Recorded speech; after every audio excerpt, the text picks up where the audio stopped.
इथं सकाळी-सकाळी मी नाश्ता करत आहे. नाश्त्यात खाकरा आणि चहा घेतलेला आहे. अक्षयला ते नको होतं म्हणून मी नंतर आलेली आहे किचनमध्ये आणि अक्षयसाठी नाश्ता बनवत आहे. आज बनवणार होते मी उपीट. तर त्याच्यासाठी मी रवा भाजून घेतला. हा रवा मी अगोदरच थोडासा गरम करून ठेवलेला आहे म्हणजे त्याला अळी-जळी लागत नाही म्हणून. आणि एका साईडला उपीटमध्ये घालण्यासाठी पाणी गरम करायला ठेवले आणि दूध तापायला एका साईडला ठेवलेलं आहे.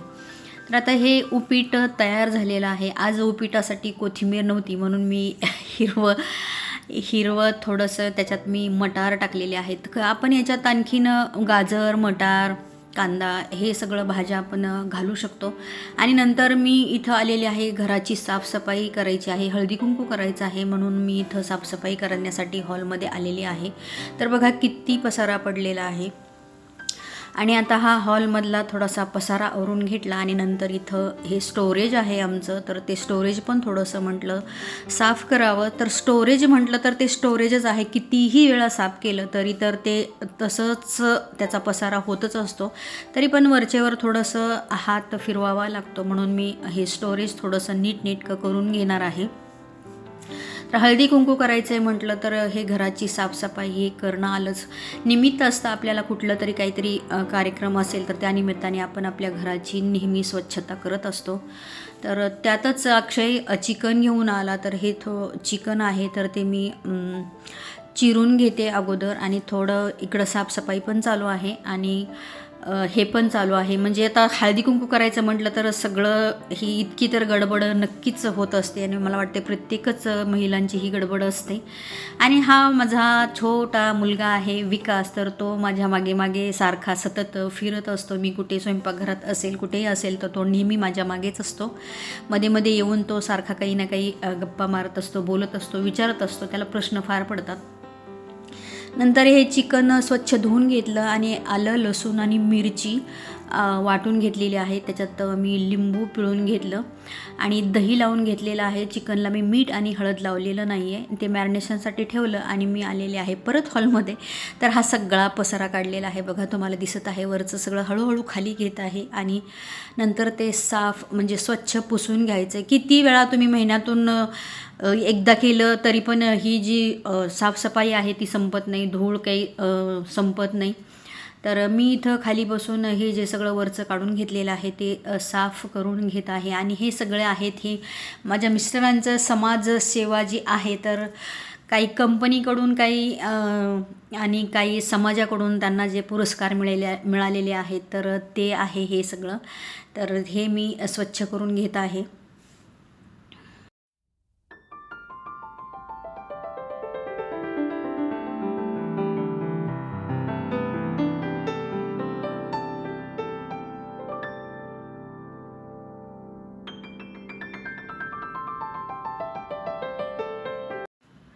आणि इथं या मावशी आहेत त्या वरती चढून जाळी वगैरे काढून ते स्वच्छ कापडाने पुसून घेत आहेत.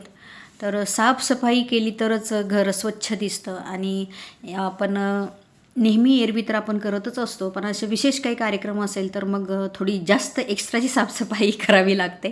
आणि तेच करता करता मध्ये मध्ये माझं हे स्वयंपाकाचं पण चालू आहे. खूप गडबड पण होती आणि उरकत नाही मग नंतर लवकर. खूप उशीर पण झाला होता. जेवायला मात्र वेळेतच लागतं त्याच्यासाठी मी साईड बाय साईड हे पण करत होते.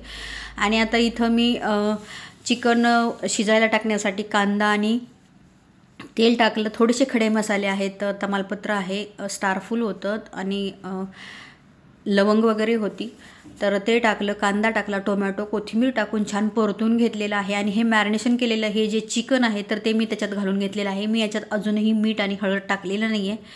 तर मी ते नंतर पूर्ण चिकन व्यवस्थित परतल्यानंतर मी टाकलेलं आहे. पण मला मध्येच फोन आला त्याच्यामुळे माझं पूर्ण ही रेसिपी दाखवायची राहून गेली. तर असो चला, ही सगळंच करायचं म्हटलं तर ही जी गडबड आहे ती नेहमीचीच असते. त्याच्यामुळे तुम्हाला हे परतलेलं चिकन डायरेक्ट तुम्हाला ताटात दिसत आहे. तर खूप छान रेसिपी होती ही, म्हणजे छान झाली होती भाजी. तर सुक्कं अक्षयला लागतं आणि ग्रेव्ही विकासला लागते त्याच्यामुळे मी दोन्ही पण केलं होतं.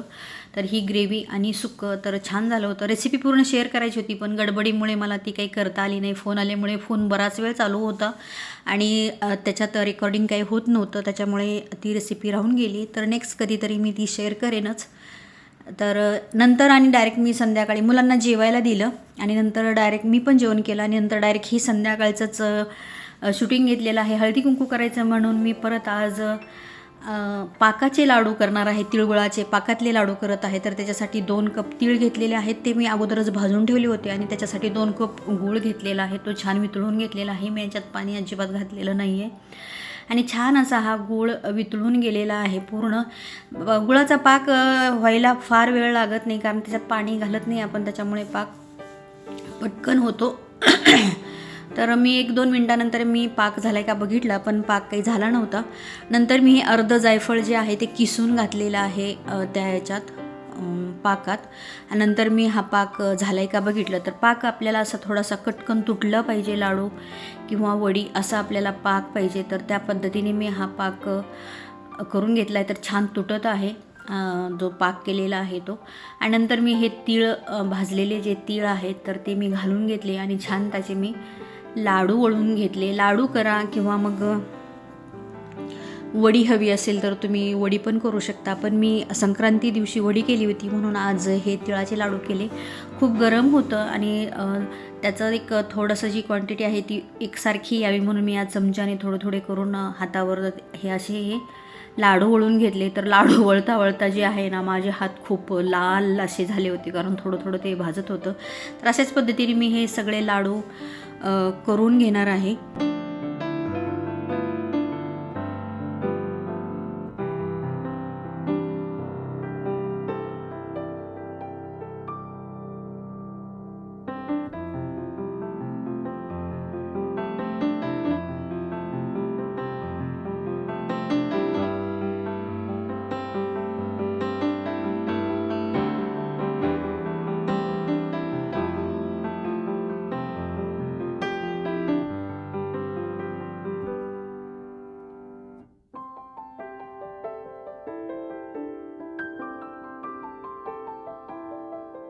तर इथं माझे सगळे लाडू वळून झालेले आहेत आणि छान लाडू झालेले आहेत, पण पाक थोडासा जास्त कडक झाला होता.